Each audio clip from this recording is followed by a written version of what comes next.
দম বন্ধ হয়ে আসতেছে, অনেক ভয়ঙ্কর জায়গা মনে হতেছে। এখানে একজন মানুষের প্রকৃতপক্ষে থাকা সম্ভব না, কোনোভাবেই থাকা সম্ভব না। প্রথম কথা হচ্ছে এই চেয়ারে বসছি ছবি তোলার জন্য, কিন্তু আসলে এটা কতটা ভয়ঙ্কর, মানে একটা চেয়ার যার মধ্যে ইলেকট্রিক শর্ট দেওয়া যায় আর কি। চিন্তা করা যায় মানুষকে কী পরিমাণে টর্চার করা হতো। এখানে রুমগুলো দেখেন কি পিচ্ছি পিচ্ছি। এখানে যদি বলা যায় হচ্ছে একটা মানুষ, চিন্তা করেন কারোর সাথে কোনো কথা বলা যাবে না, কোনো ফোন নাই, কোনো ডিভাইস নেই, সে একটা বইও পড়তে পারে না। এমন একটা জায়গা যদি আপনাকে যদি আমি একদিন চিন্তা করতে পারি না, সেখানে হচ্ছে কি বছরকে বছর মাসকে মাস আজমি আমাদের ব্রিগেডিয়ার জেনারেল ছিলেন, তারপর হচ্ছে গিয়ে ব্যারিস্টার আরমান, তারপর হচ্ছে গিয়ে যে একজন সাকমা, ওনাদের কীভাবে যে মানে কষ্ট দেওয়া হয়েছে এটা কোনো মানে এটা আপনি চিন্তা করতে পারবেন না ভাই।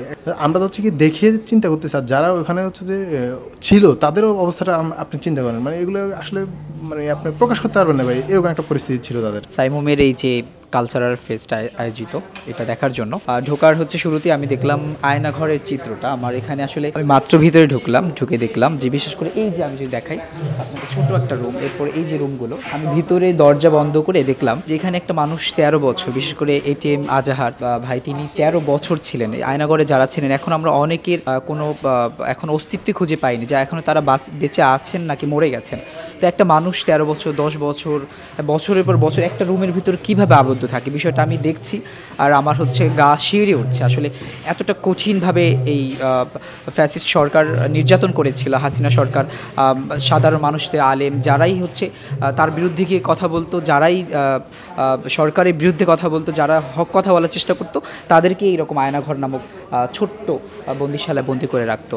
একটা মানুষের জন্য কতটা নির্মম হতে পারে এটা আসলে না দেখলে আসলে বোঝা যাবে। এই আয়নাঘর পরিদর্শন করে মনে হলো এই চেয়ার এটিএম আজহারুল থেকে শুরু করে আরও দেশবরণ্য বড় বড় ওলামায়ে কেরামগণ কীভাবে এত নির্যাতন সহ্য করেছে। আমি জাস্ট এখানে 2 মিনিট বসে আমার চোখ ভরাক্রান্ত হয়ে গিয়েছে। আমি সহ্য করতে পারছি না, ওনাদের কথা জাস্ট ভাবছি কীভাবে এত বছর যাবত আর তারা এই জুলুম অত্যাচার ফেসিস্টের যুগে তারা ছিল। এই যে বিগত স্বৈরাচারের আমলের যে একটা নির্মমতার যে একটা দৃষ্টান্ত এখানে তারা সাধারণ মানুষের দেখার জন্য করে দিয়েছে, এটা করে আমার মনে হয় যা ভবিষ্যৎ প্রজন্ম দেখে তারা জানতে পারবে যে ভবিষ্যতে কোনো যাতে ফেসিস্ট আর কোনো এরকম আচরণ করতে না পারে, তারা সতর্ক হবে।